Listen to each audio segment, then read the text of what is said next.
வணக்கம் நண்பர்களே!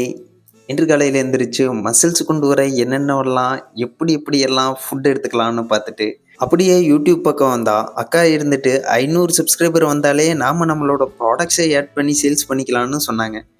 நம்மளோட இன்னொரு சேனல்ல 499 சப்ஸ்கிரைபர்ஸ் இருக்கு.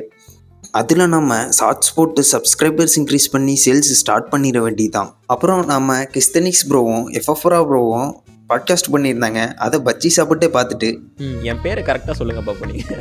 எஃப்எஃப்ரா தப்பு. நான் வீடியோ முன்னாடியே இவர்கிட்ட நான் கேட்டேன், அதாவது என் பேர் உங்களுக்கு சொல்ல தெரியுமா? அந்த பாட்காஸ்ட்ல நீங்க அஃப்கோர்ஸ் நம்மளுமே ஒரு விதத்துல பண்ணலாம். பட் உங்களை பார்க்கும்போது கிஷோர் வந்து அவரோட வாழ்க்கையை வாழ்றாரு, அவர் பாட்டுக்கு வாழ்றாரு, ஆடியன்ஸ் வந்து அதை பார்த்து என்ஜாய் பண்றாங்க. ஏதோ ஒன்று வெஜிடேரியன் சேலஞ்ச் எடுத்ததில் எப்படி இருந்துச்சுன்னா சூப்பராக இருந்துச்சு. பட் ப்ரோட்டீன்ஸ் எடுக்கலை, பாலும் எடுக்கலை, பன்னீரும் எடுக்கலை. அதனால ஒர்க் அவுட் பண்ணையில் என்னாச்சுன்னா நமக்கு ஷோல்டர் பெயின் இதெல்லாம் ஆச்சுங்க.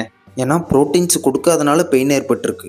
அப்புறம் ஆண்ட்ரூவோட வீடியோஸ் பார்த்துட்டு தூங்கிட்டோம். Your mother is getting old, your dad is getting sick, you are running out of time to get rich. The dream is not to have a land. The dream is to have a mother who isn't worried about hospital